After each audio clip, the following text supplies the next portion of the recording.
పిచ్చెక్కినట్టు అసందర్భంగా ప్రలాపించటము, ఆ తర్వాత మన ఇమేజ్ డ్యామేజ్ అవుతుంది. ఆల్రెడీ జనంలోకి వెళ్ళిపోయింది, తిట్టుకుంటున్నారు, అవతల వాడికే ప్లస్ అవుతుంది అని తెలియగానే రికార్డు నుంచి తొలగిస్తున్నారు. ఈ కామినేని శ్రీనివాసరావు గారు చేసిన డ్యామేజ్ అంటే రచ్చ ఇంకొక పదము కూడా వేసేసుకోండి ఇక్కడ.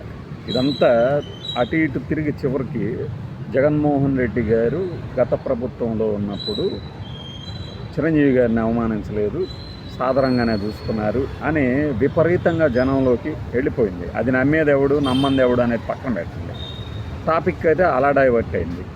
ఇతగాడేదో సైకోగాడు అన్నాడు, దానికేమీ వాళ్ళని మనం గిల్లినట్లుంది అనేది పక్కన పెట్టేసేసి వీళ్ళు ఏదైతే ఒక లక్ష్యం సాధించారో ఆ లక్ష్యానికి తూట్లు పడిచేలాగా ఈ ప్రచారం అంతా బయటకు వెళ్ళిపోయింది. మనం ఏం చేయలేము అనుకున్నప్పుడు మళ్ళీ ఈ వ్యాఖ్యలను ఆధారంగా చేసుకుని భవిష్యత్తులో కూడా పార్టీ అంటే జగన్మోహన్ రెడ్డి పార్టీ టీడీపీ మీదకి ఇదిగో సభలో ఇలా అన్నారు అలా అన్నారు అంటారు, ఈ రికార్డులను ఆధారంగా చూపించి అనుకున్నారు. కాబట్టి అధ్యక్ష నేను నిన్న మాట్లాడింది అధ్యక్ష అది కొద్దిగా రికార్డుల నుంచి తొలగించాలి అధ్యక్ష అంటాం. ఆయన స్పీకర్ గారి దృష్టికి తీసుకెళ్తాం. స్పీకర్ గారి దృష్టికి తీసుకెళ్ళడం ఏమిటి? ఇప్పుడు అది అనుచితమైతే ఆ క్షణంలోనే దాన్ని మందలించాలి. ఎందుకు మందలించలేదు? Because you the people are enjoying, అంతే కదా. వాళ్ళంతా ఎంజాయ్ చేస్తున్నారు. పైగా ఒక ఆయన పగలబడి నవ్వే మరీ నవ్వుతాడు. అతన్ని ఆ పగలబడి నవ్వే అతన్ని క్లోజప్లో చూస్తే, క్లోజప్ కాదు మామూలుగా చూసినా జనం పారిపోతాడు. ఇప్పుడు ఆ తమిళనాడులో ఒక మర్డర్కి సంబంధించి జనసేనకు సంబంధించి ఒక 3 అక్షరాల మహిళను అరెస్ట్ చేశారు కదా. ఆ మహిళ డైరెక్ట్గా ఆ పగలబడి నవ్విన వ్యక్తి మీదనే ఆరోపణలు చేస్తుంది, ఇతనే కారణం అని. ఆ రోజున ఆ కేసు కనుక అతని మెడకు చుట్టుకున్నప్పుడు అప్పుడు ఇలాంటి పగలబడిన అవటాలు మళ్ళీ తెర మీదకి వస్తాయి అన్నమాట. అప్పుడు దాకా రావు. నేను చెప్తున్నది నిజం.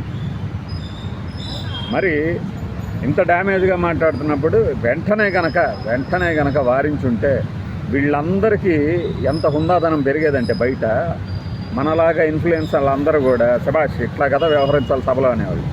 తీరా సమయం అంతా అయిపోయిన తర్వాత జనంలోకి వెళ్ళిపోయిన తర్వాత అప్పుడు వచ్చేసి ఇదేనా పద్ధతి అదేనా పద్ధతి అంటూ ఉంటే నమ్మేవాళ్ళు కూడా నమ్మరు.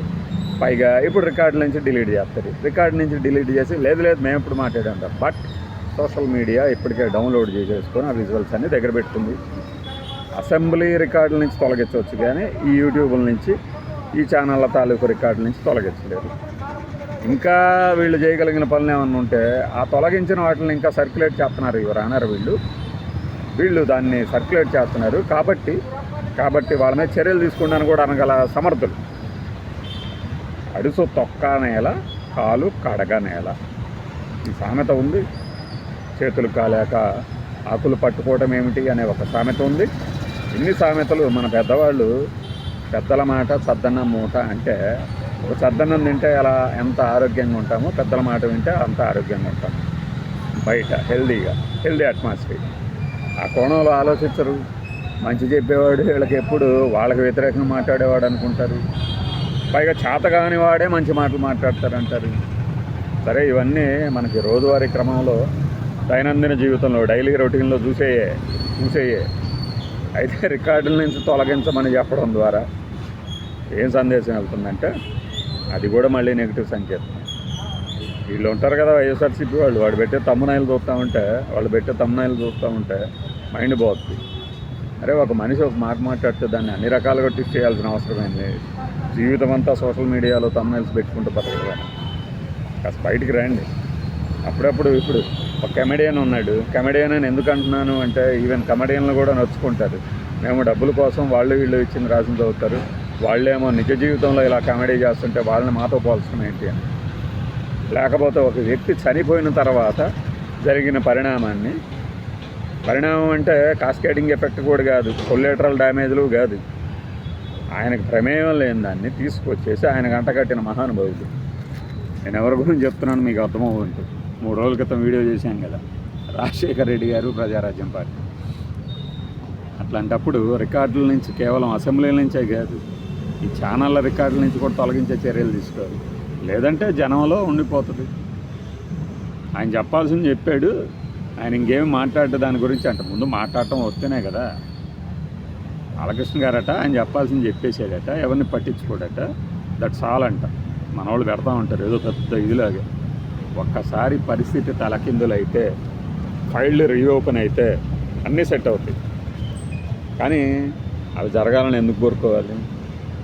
ఎందుకు ఫైళ్ళు ఓపెన్ చేయాలి? బాధితుడు నిందితుడు ఇద్దరు హాయిగానే ఉన్నారు, మధ్యలో వీళ్ళకెందుకు? ఈ కోణంలో ఆలోచించకుండా ఏది పడితే అది మాట్లాడేసి మనం మాట్లాడే ఒక మాట పబ్లిక్ లైఫ్లో, సెలబ్రిటీ లైఫ్లో ఉన్నప్పుడు ఎంతమంది మీద ప్రభావం చూపిస్తుంది, ఎంతమంది దాన్ని ఎన్ని రకాలుగా మలుచుకుంటారు అనే స్పృహ లేకుండా మాట్లాడేసేసి నా తీరింతే అంటే కుదరదు. బాయ్.